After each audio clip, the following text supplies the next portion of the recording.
Good morning, welcome. My name is Annie. I'm a librarian with Kent County Public Library, and we are delighted, as always, to have Sabine Harvey from University of Maryland Extension, Kent County, here for the first in a four-part series of Cozy Garden Chats. If you're interested for joining us for any of the other sessions, you can be sure to register through the library's online calendar. There is a link to that in the chat for you. Today we are focusing on great books and best tools for gardening. This is a casual interactive program, so feel free to share your favorites. Sabine and I both have some items to share with you, and we are going to start by having Sabine get us started. Yay! So I made a little presentation just because, well, I'm a very visual learner and I always like seeing things. And obviously, as always, I will also send out a PDF and everything and other things that come up during this meeting afterwards. So without further ado, let's see if we can actually move this slide. Advance to the next slide. There we go. Okay, so this is just my general advice on books. And because, you know, there are so many books out there, right? And how do you actually kind of whittle it down? Because, well, they may look great, but maybe not so much. And obviously, books are expensive. So whenever I find a book or I see a book or, you know, read about a new book, obviously my first go-to resource is always the library.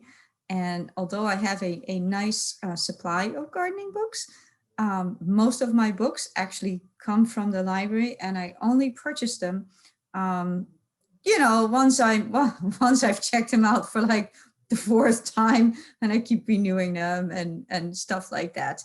So, but in general, I have learned that personally, I like books that are, especially when you're not a new gardener anymore, I like books that are on very specific topics because I'll take a, you know, example like homesteading or something like that, or organic gardening. So much of it, like, you know, there will be a little chapter devoted to something, whereas there are people who are writing entire books about the subject.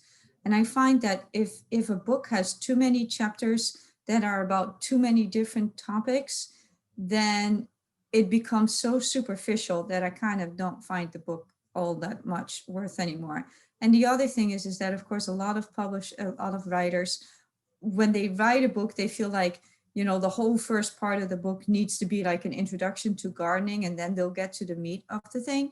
Well, that means that like half of the book that I would buy, really, you know, there's not much to it anymore. So those are some of the things, you know. Table of contents is a beautiful thing to look through, first of all. Then the other thing that I have found is pay attention to where the author comes from. What region are they actually writing in, you know, because let's just say that the climate in California or Arizona, you know, Colorado, Washington State, great places to garden, a lot of them, but so super different, right? California, you can garden all season long. Arizona, very arid.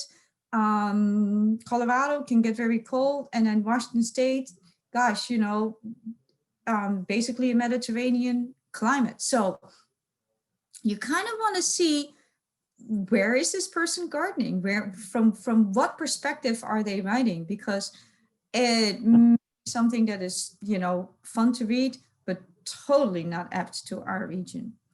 And then the other thing that I do pay attention to is the publication date, because of course, you'd like to think that gardening is kind of based on science. It should be. And obviously, you know, there's new scientific research. So what was published in the 1980s, like, oh, for instance, with vegetable gardening, double digging, right? Yeah, we don't do that anymore. So, you want to kind of pay attention to the newest research. And then obviously, you also want to pay attention to the publisher. So I've written down some of the ones that seems to have most of, where most of my books come from. Chelsea Green Publishing, they tend to do a lot of food production books and organic and maybe more like sustainable and slightly different. Rodale is, of course, organic gardening. There's no more Rodale Press. They are now part of a different press, but they're still publishing under Rodale. Timber Press, very pretty books. I like, now those are books I use. No, I have some, but I mean, on the whole, they are more of what I call like maybe coffee table books. I mean, they're very pretty. They're very nice. Are they very practical? I don't know. Sometimes they're inspirational. Sometimes they're very frustrating because the gardens in there, the pictures are so pretty. Yeah, who's ever gonna achieve that in their own yard? And then New Society publishers, those are more like the people who would do um, seriously sustainable gardening, permaculture, that kind of stuff. And then tools, I find, so I'll share some of my tools. I do find that tools are very, very personal. But the one thing there I would say to keep in mind is that you really need to pay attention to your body. Are you tall? Are you short? Are you, maybe you can't bend over all that well. So not all tools are made for everybody. So pay attention to what it is that your body actually needs. Okay, without further ado, here we go. So here are some of my these are my reference books. So Garden Insects of North America, fantastic books. I've shown it in different meetings too. Absolutely fantastic research book on, or reference book on just any type of insects in different stages of life. It's not thin. It's quite a book, but very thorough. And the same goes for caterpillars of Eastern North America. The nice part there is that they also show the butterfly, kind of crucial.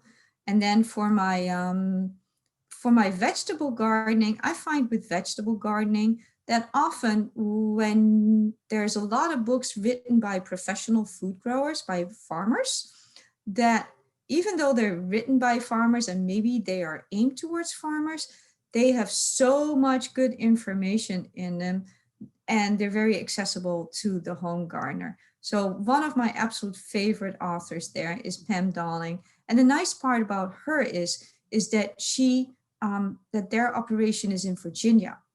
So very, very, very close to our climate. My other two favorite food growing authors are Elliot Coleman and Lee Reich. Now, both of those are way up north, so, slightly different, but still fantastic that they put up. So that's one. Some of my other reference books, I know people have seen Weeds of the Northeast many, many, many times. It remains a fantastic, fantastic reference book, especially since it shows you the weeds in different stages of their lives.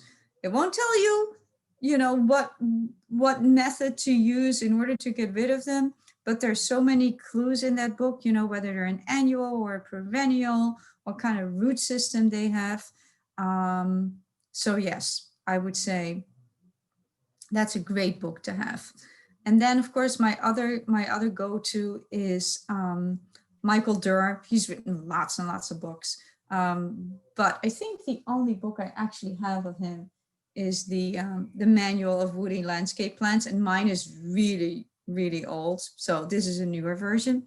And then, as I was doing some research, I saw that recently he came out with another publication, and which is the Encyclopedia of Trees and Shrubs.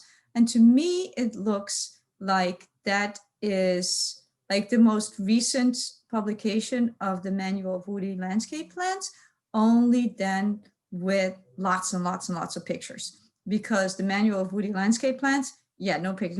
Let me get the copy.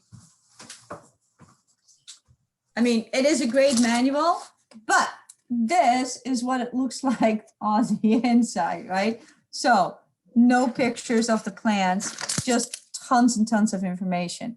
The nice part is about this book is that he also gives, like at the very end of a lot of these plants, he will give a personal description on how it behaves in the landscape, or whether he thinks it's worth worth planting at all. So just for that, it's a great reference.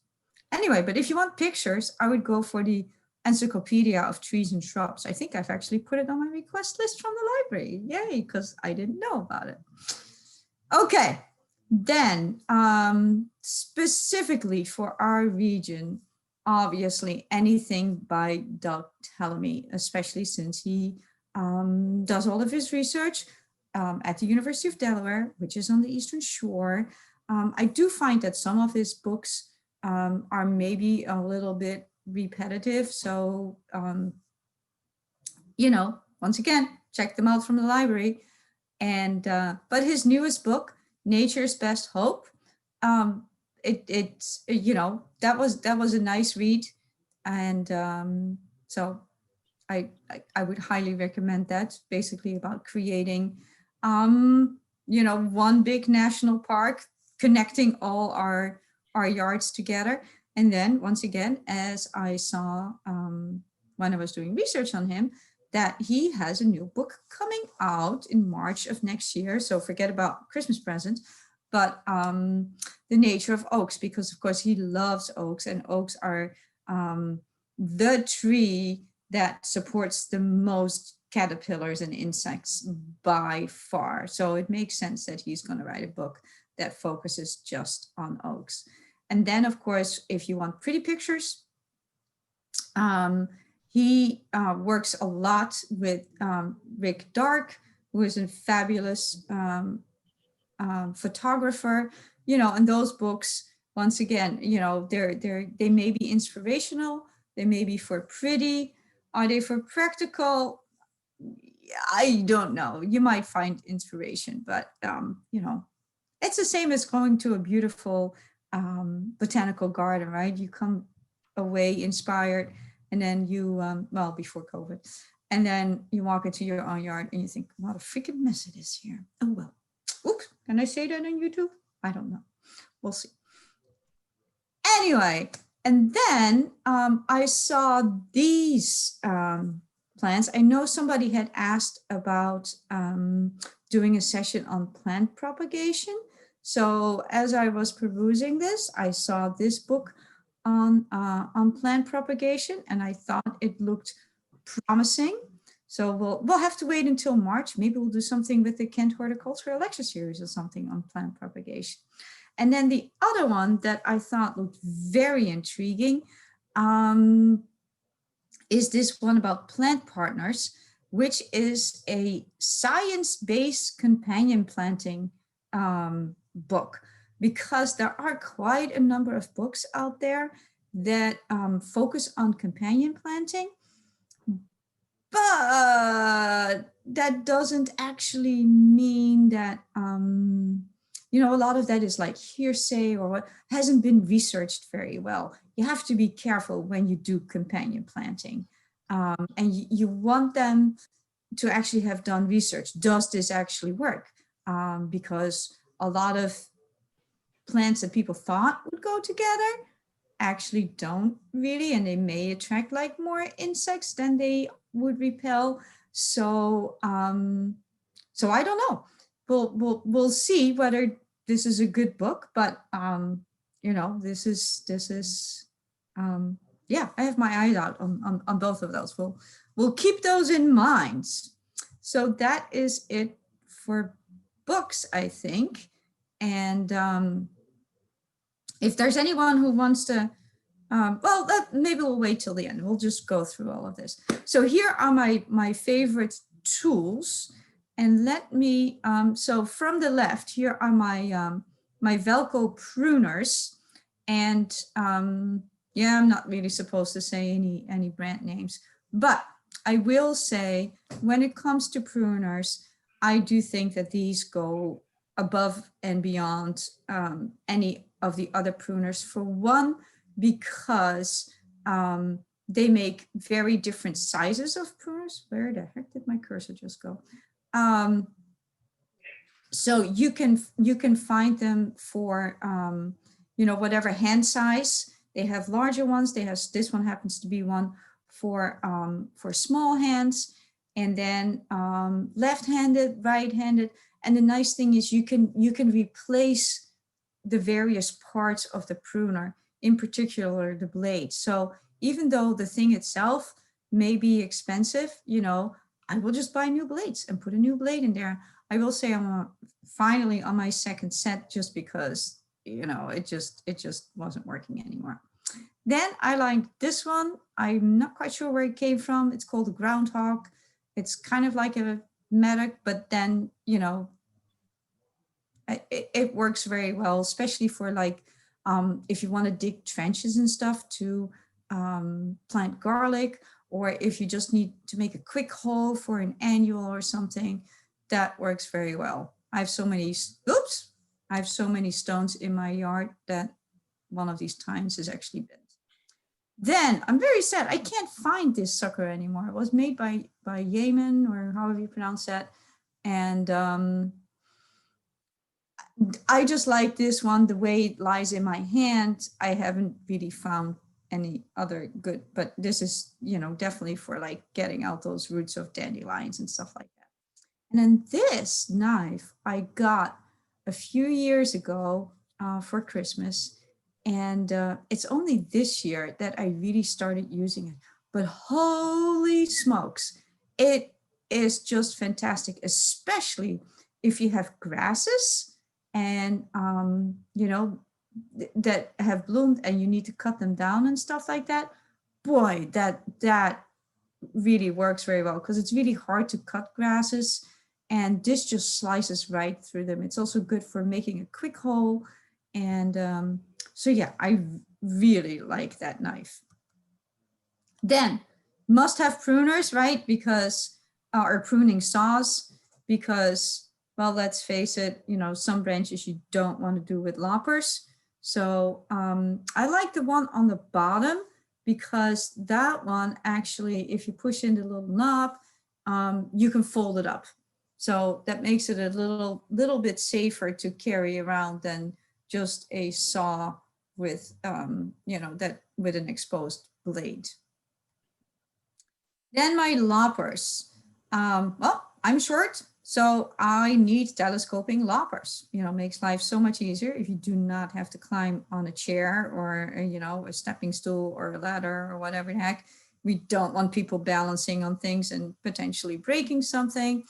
So I have these two different ones, and I have to say the one on the bottom I absolutely hate, because there, the telescoping, you twist the handles and then you pull them down and you twist them back, and that mechanism broke very, very quickly. Whereas the one on the top, there's a lever that you release, then you pull out the handle and then you push the lever down. And gosh, that thing is probably 20 years old. On that one, I've replaced the blade as well. So I like the ones with the lever way better than the one with the twisting handles. And also sometimes, even if the mechanism isn't broken, when you really push, the twisting mechanism will unlock, when you have a particularly heavy branch. So that doesn't do you any good. Then the whole thing collapses. Okay, then just for funsies, right? Like I said, I'm not the tallest person in the world. So all my shovels and things, they're short, because I'm short, let's face it. And I don't want to deal with a really long handle. And this way, I can lever my shovel, I can stand on it. The stem, the handle is not whacking me in the head.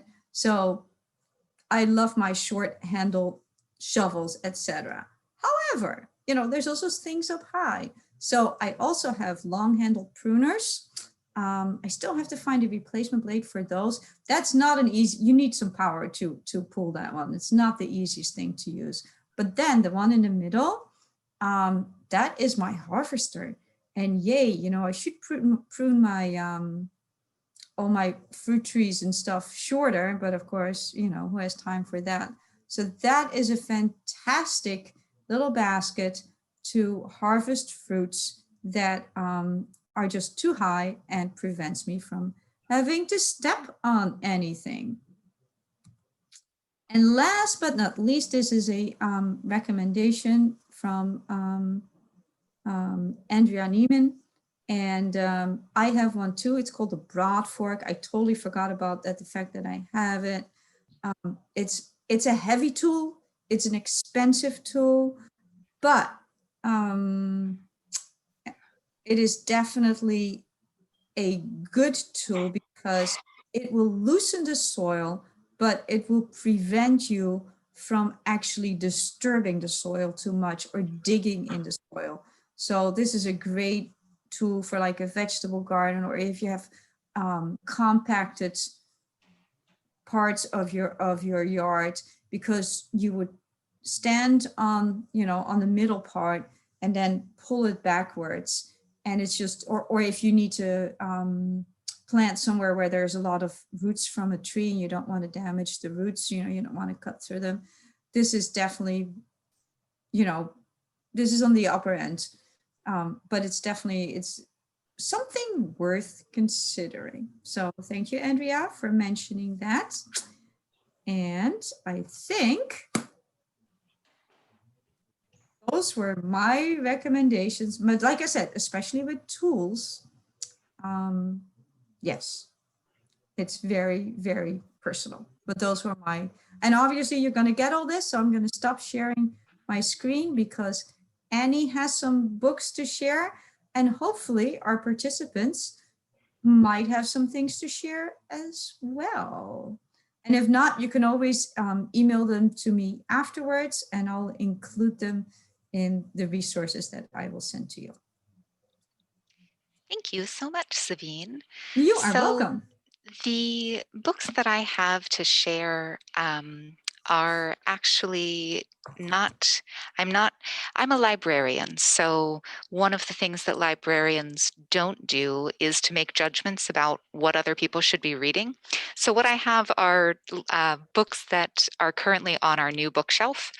And just to give you a preview of some of what we have, and this is going to be backwards, isn't it? Because we're in that world. I need to turn my No, screen no, no. We can see backward. it. Oh, Oh, I'm does it? seeing it just fine. Is it right side? Yeah. Okay, How to attract birds to that's your so funny. garden. On my screen, it's backwards, so Oh, glad it works for you. yep. Yes. So if you're looking for attracting birds, this one may be worth checking out. We have Nature Play Workshop for Families, which is encouraging kids to get into nature and the garden. So that may be for children or grandchildren, something you'd want to take a look at.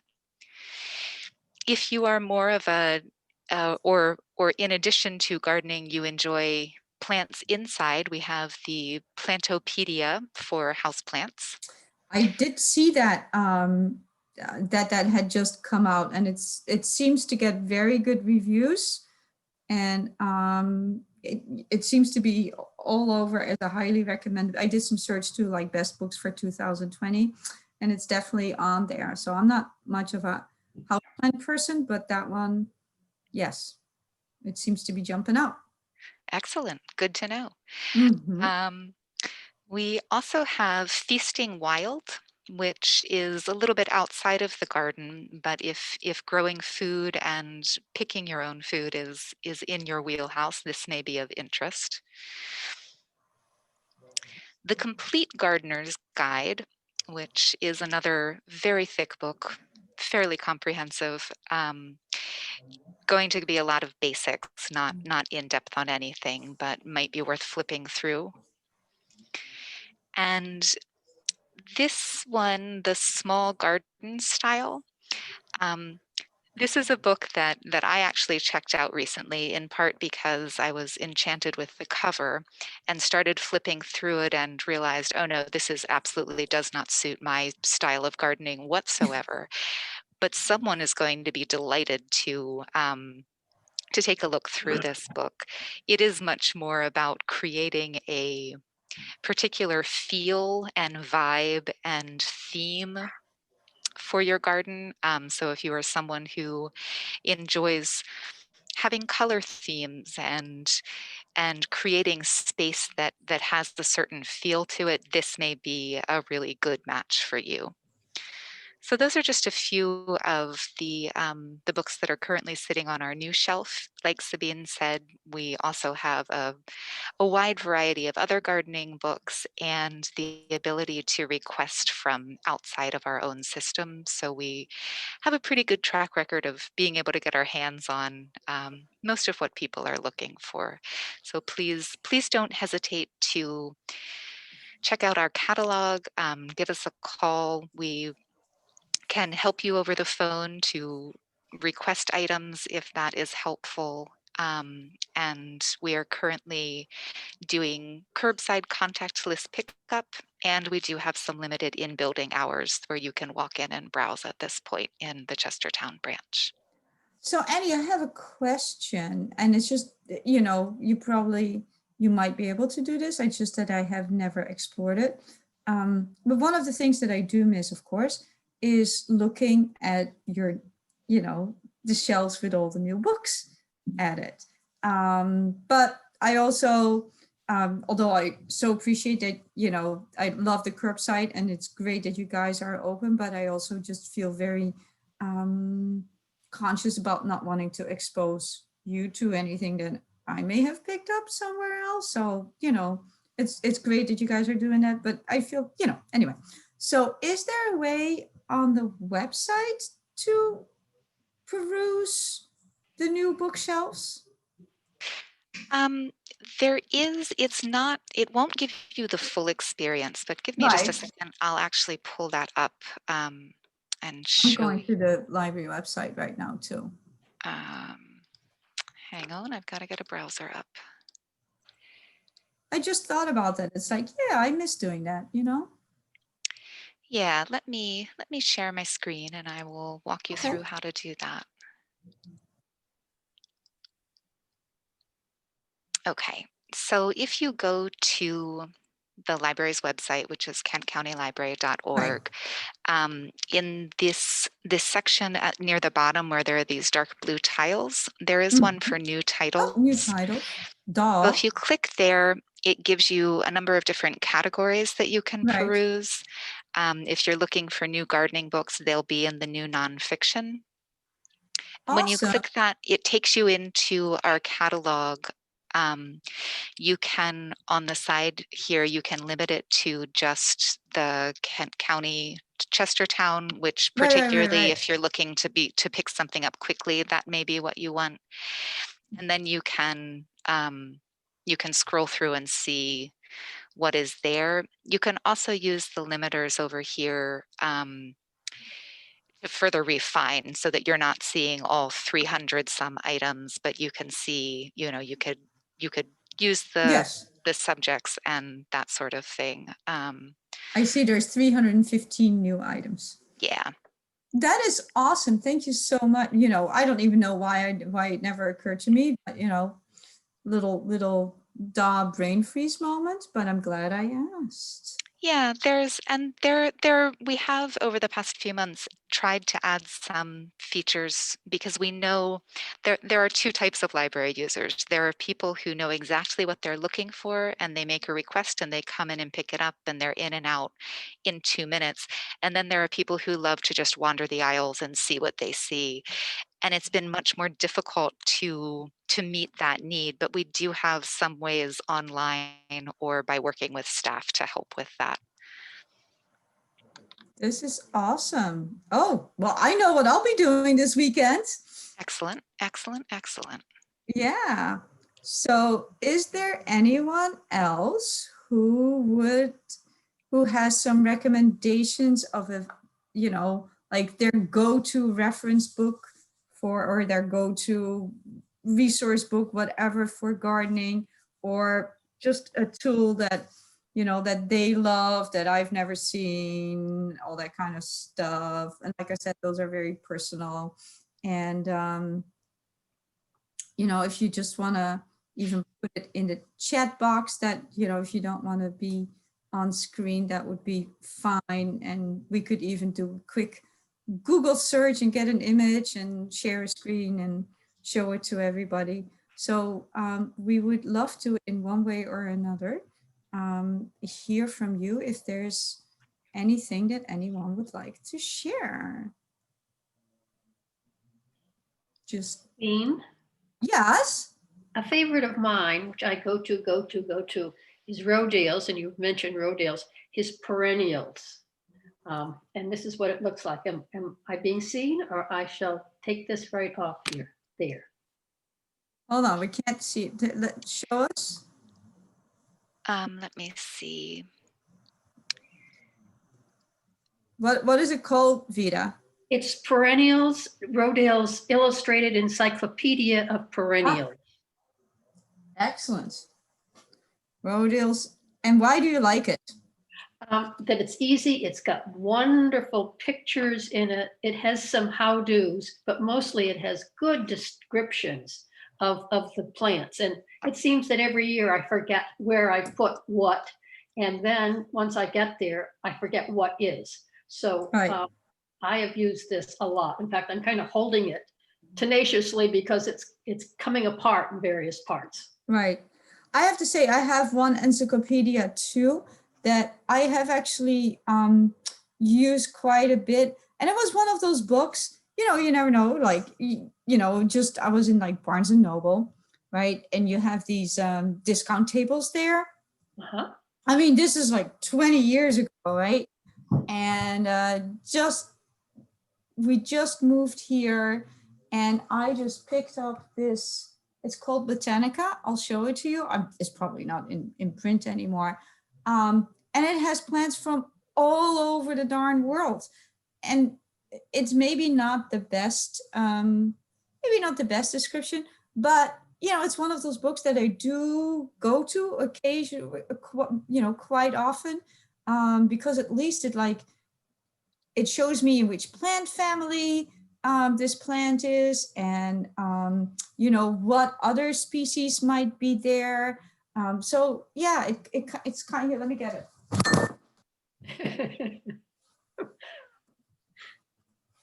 So it's a big one. See.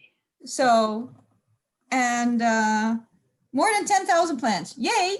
But it seems to, you know, and like I said, it's probably no longer in print, and it was one of these, like, you know, $10 discount, whatever. And someone worked so hard to get that book published. See? And but it's nice. It shows you. Yeah, I've gone to that more often than I expect, you know, in retrospect expected. So thank you. Thank you, Vita. I've got a few more, Yes. which are actually nonfiction, which I have loved. One is called The Brothers Gardeners by Andrea Wolf. And I saw her at Atkins Arboretum, and this woman is just, she's another Sabine, an amazing woman. Oh, I don't think so.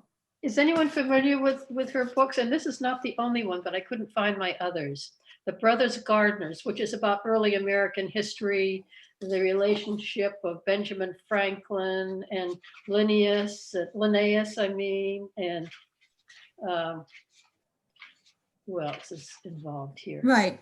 Well, I didn't even touch on, oh gosh, like books that are maybe not reference materials or practical guides, but books that are maybe more inspirational, or that, you know, people write about gardening, which, you know, those are very nice too. And I have some here.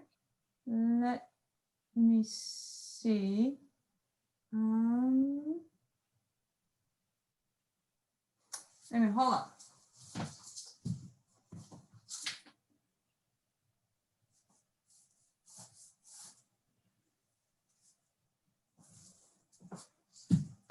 I am looking.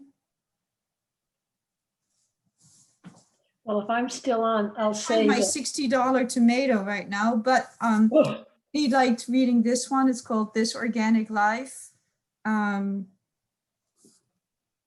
Confessions of a Suburban Homesteader. So it's a garden memoir. And then of course, Barbara Kingsolver. And I happen to have this one, Animal Vegetable Miracle. But of course, Barbara Kingsolver has written a lot of fiction too. And a lot of it definitely takes the landscape and nature into account. So she's a fantastic author as I well. looked for that book just yesterday at the library and I didn't find it, but I didn't ask Annie if she could help me with that. Oh, okay. Yeah, so those are, and then of course, one of my other favorite is called the $60 Tomato, which is about this guy who wants to start a vegetable garden. Then at the end of the season, right, he makes up the tally and realizes that each and every one of the tomatoes that the garden actually managed to produce, that the cost for those were $60. And yeah, so there's a lot of books out there that, you know, humor is one of those things, very personal. So not all books that are advertised as being a humorous account about one's travails in the garden work for me, but the $60 tomato one did work for me. So, so yeah. So are there other suggestions? I'm just looking at my bookshelves. There's just a few books there. Are there any other recommendations for either books or tools? Of course, I forgot to mention like knee pads, very important. Or, you know, I've been fighting tendonitis in one of my shins. So maybe you know, a gardening stool of some sort, something to support you, especially as we get older, right? You're doing that too, Sabine? Oh God, yes. I didn't even touch on gloves, you know, because of course they are also very personal, but I do like the ones that really hug your fingers nicely, because I want to, you know, when I pull weeds, I want to feel the roots. And a lot of them that don't fit very tightly, you know, I can't feel the roots of the plants, and then it just becomes an exercise in frustration. Vida, you have any other great? Yeah, I do. I like this book by David George Haskell, The Forest Unseen, in which he goes into the same plot of land every day for a year. And how I would have loved to have had him for a professor when I was in college. It's a very easy book to read. And then another one is Michael Pollan's book, Second Nature. Boy, this has been long ago. Right, it was sitting right next to the books that I just showed you. Yeah. This was kind of a fun book. It's called The Dirty Life, about a woman who was living in New York, and she found this wonderful man who needed a wife to fill out the farmscape. It's okay. It's light. That's a fun book to read, especially if you are you know, if you're kind of like into homesteading or yeah, that you know, of the books of like how frustrating it can be to garden, or if you're a total novice gardener and all the things that you have never thought about, right? That yes, I have that on another shelf. Fun, yes, I agree with you. She has a sequence to this, but I have not read it. Oh, really? Oh, Does Annie have it at the library? Her name is Kristen with a K, Kimball with 2 L's. she may have actually come to the college many years ago. Ah. So. And then another one, of course, I think we all should have a copy of, if you haven't read it recently, is Rachel Carson's Silent Spring, and the Mhm. fight goes on. And of course, the fact that she lived right here in Silver Spring, we all could be learning more about her. Right. There's a lot of people who live in this area, and yeah, it's nice because however fun it is to read about other regions of the world, which of course is great, especially like if you were to go visit, I highly recommend read a book about that region. When you read a book about an author who is local, you may actually look at your natural world slightly differently, right? It may open your eyes. Awesome suggestions, Vida. Okay, one more. Let's be funny. Yes. Having a tree growing up out of me is often a worrisome thing. I'm thirsty and thorny and branchy and bare, but wait till you see me in spring. That, of course, is Shel Silverstein, my all-time favorite. I couldn't have raised my children without Shel Silverstein. Okay. That's fantastic.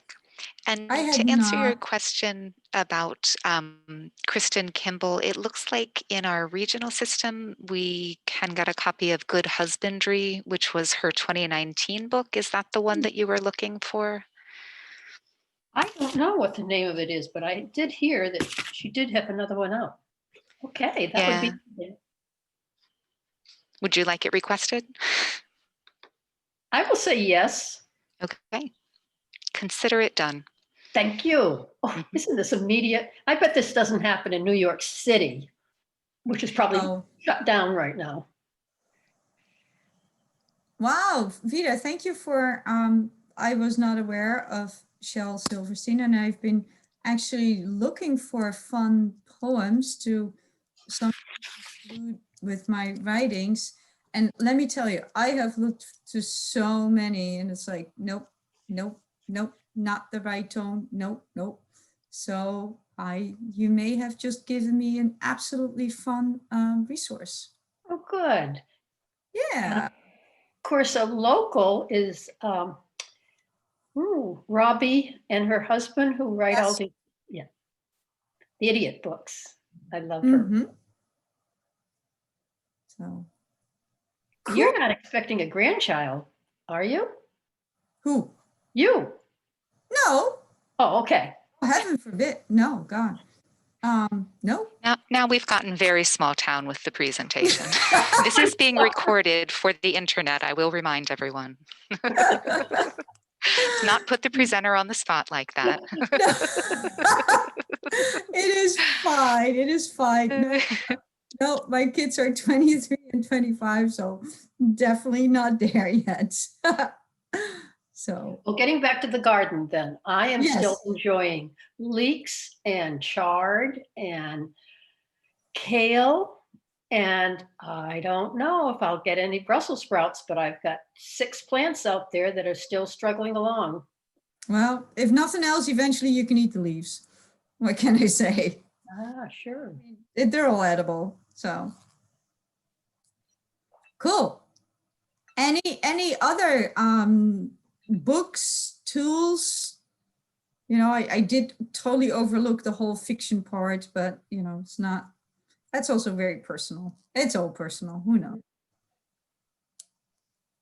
It is. That's one of the beauties of books, and in my opinion, of libraries, is it is very personal, and there is so much out there that you can find something for almost every personality.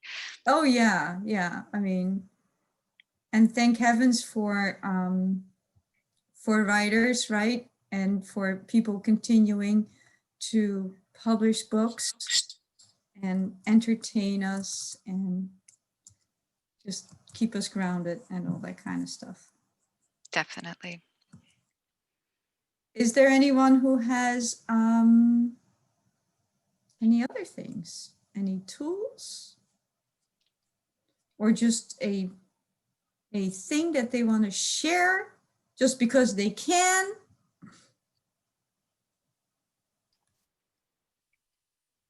Nope. Well, in that case, I guess we are done. It sounds like we might So be.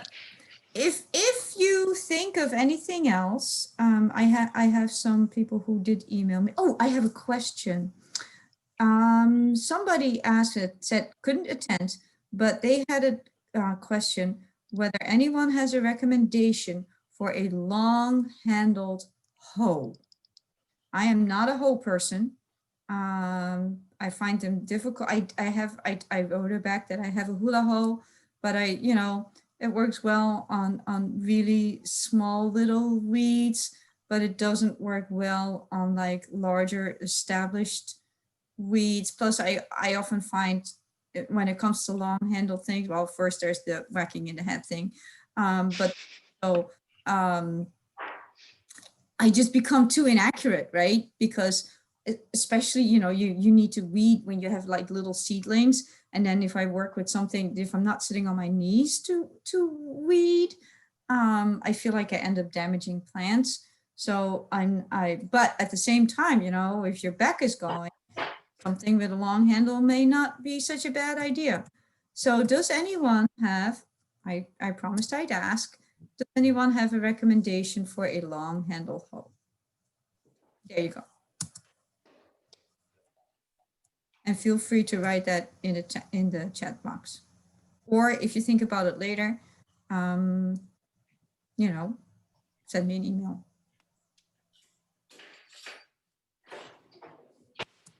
Okay, well, at least I asked. Well, I thank you all for attending, and hopefully we will see you next week. When? Not next week. Next week no, is. but next week, no. We're all having Thanksgiving, sort of. Yes. Who knows? But 2 weeks from now. Yes, the 4th of December is the next session, and we will be talking about how to select your garden from catalogs. Oh yeah, because they aren't all created equal, let me tell you. Since I'm not a librarian, I can make judgment calls. So. And I am going to put the link for registration for that session into the chat in case anyone would like to join us. And then we will have 2 additional later in December. We will be on the 11th, digging deeper into soil, and on the 18th, reflecting on the growing season that has just passed and looking forward to the spring of 2021. And I will already say that this growing season in particular, I've had some revelations that I usually don't have. So. Ooh, I love that teaser. Thank you so I much. know, right? I thought I'd put that out there. We will all be on our edge waiting to hear what the revelations are. No, they were big ones. So yes. Great. So thank you everyone for joining us today, and I hope that we get to see you at our upcoming sessions as well. Bye-bye. Bye everyone.